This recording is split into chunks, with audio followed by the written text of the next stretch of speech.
Hello, welcome to RC Video Reviews. A few weeks ago we had a You Pick the Plane live stream and this was the result.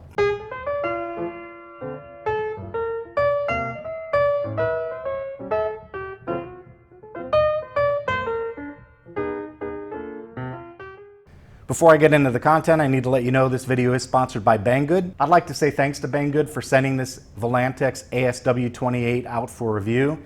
Right now, it just so happens I'm looking at their website, and I pull this up on my tablet just to kind of use as a guide as I go through things. And right now, they're doing one of their flash sales. They got it on sale for $109, and there's 4 left in the U.S. with $17 shipping. That wasn't planned, by the way. I didn't know they were going to do that.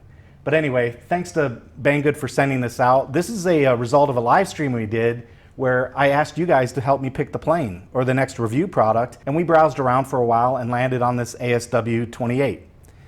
I've never flown a glider before outside of things like the Bixler or the Skysurfer X8, and I don't know that you call those, they're not like gliders. They're more like sport gliders. They're not quite sport planes. They're not quite gliders, somewhere in the middle. This thing is straight up a glider. Before we get into the hardware, let's cover some critical specs first. It's a 2,540 millimeter wingspan, and in the instructions they say that's 63 inches, but it's not. It's 47.25 inch on each wing half. Throw in a couple of inches for the fuselage and you're right at 100 inches on the wingspan on this one. It's got a length of 1,132 millimeters with a flying weight of 1,050 grams. The book calls for a 3-cell 1,500 milliamp hour LiPo, and it spins a 4023 850 kV motor hanging off a 30 amp brushless ESC. The book also calls for a 6-channel radio control system, and it says it has a range of 600 meters. Hey, if you like the work I do here on RC Video Reviews, please consider joining me on Patreon. For about the price of a cup of coffee, you can help me keep making videos just like this one. If you'd like to help out, there's a link in the description and on your screen. We'll start out by taking a look at the manual, and you can see it's in black and white. They've got a parts list and some step-by-step instructions framed by black and white photos on how to get the job done. It looks like a decent manual. Nothing to write home about, but it looks like it'll do the job. Next up, we'll take a look at the decals, and we'll knock this out and get these out of the way. So there are the decals. My understanding is that this is actually based on a real sailplane too. The ASW-28 is a full-size production aircraft. Okay, there's the decal sheet. Nice and simple, not much to it. Now let's take a look at the fuselage. One of the things that surprised me right out of the gate is this is a blow-molded plastic fuselage, not EPO.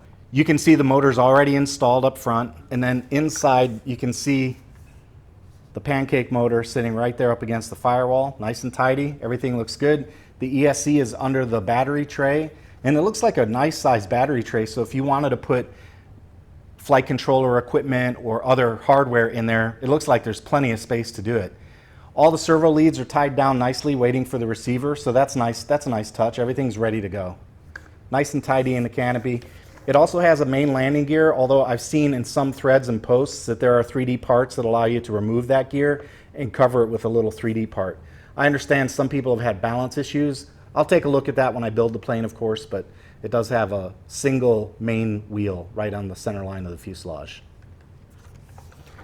And then as far as the rest of the construction goes, it looks good. I mean, blow molded plastic. There's no creases, no dents, nothing that I see that's alarming at all. No tail wheel on this, just the tail wheel skid right there on the back. And then the servo leads in the back are taped down and ready to accept the empennage servo connections.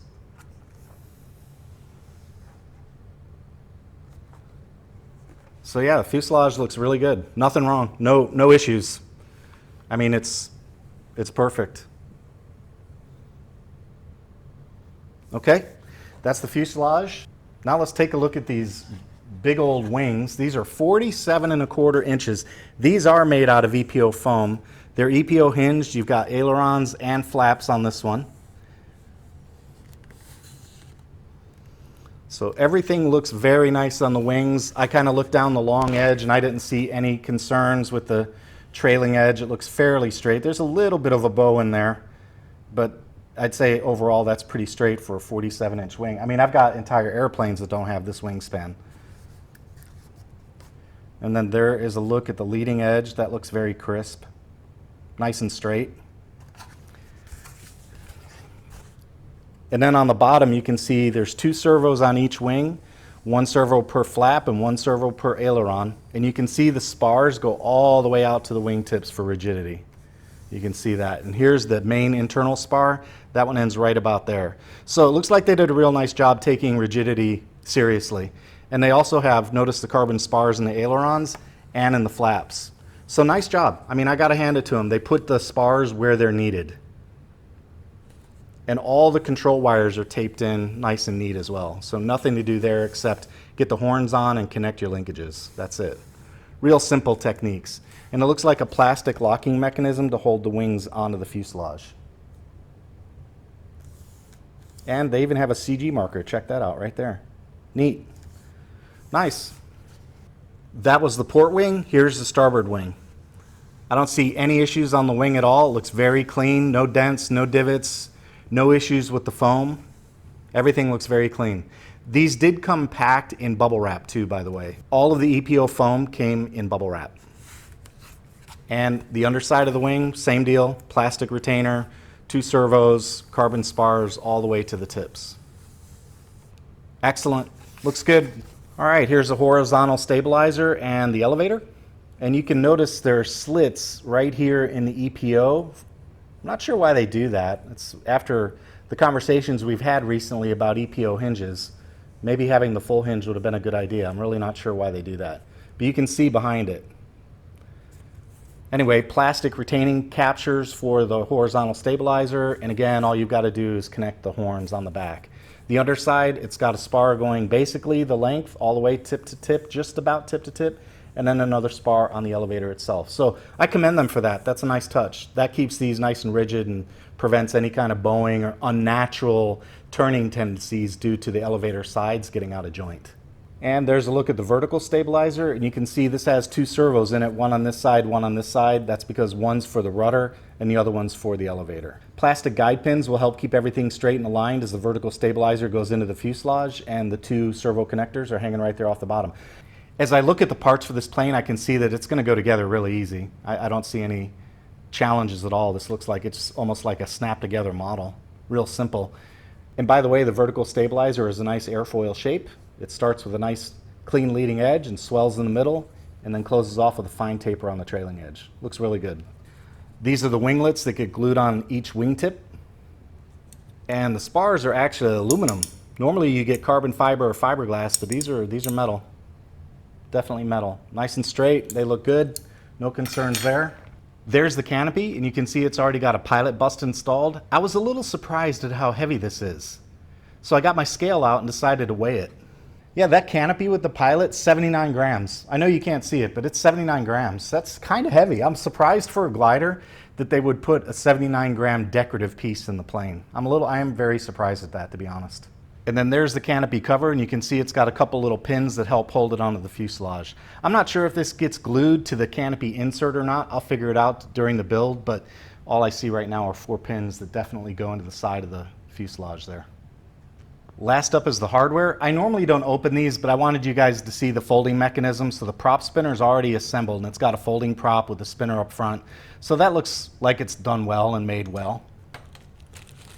Couple of plastic bits to help hold things together, control horns for the servo linkages, connecting rods for the servos and the control horns, and then finally some control horns for the servos, and a tidy little screwdriver to screw everything together. I will be looking into one of the receivers that's got the built-in variometer. That's one of the suggestions I got from one of the glider pilots who follows the channel, so I will be looking into that. And I can't imagine this is going to take me very long to put together. It looks like a very simple assembly. So as soon as I can get the receiver in hand, I will get this thing whipped together. We'll get it out for a build recap and a maiden flight, and wish me luck, because this is the first time I've stepped foot into this branch of the hobby, and I think it'll be fun. It's a cool looking plane, and I think it'll be fun to fly. I hope you've enjoyed this first look at the Voltantex ASW-28. Thanks again to Banggood for sending it out for review. I'll get this one put together and out at the field for a flight as soon as I can. So be on the lookout for the build recap and the maiden flight. They'll be hitting the channel real soon. If you enjoy this kind of content, please hit the subscribe button and the notification bell so you know when new material hits the channel. Make sure you leave a thumbs up and a comment. Check out the affiliate links in the description and my t-shirt store. That's all I've got for tonight. Take it easy. Okay, We've examined all the parts. Now it's time to put it all back together so we can close the video.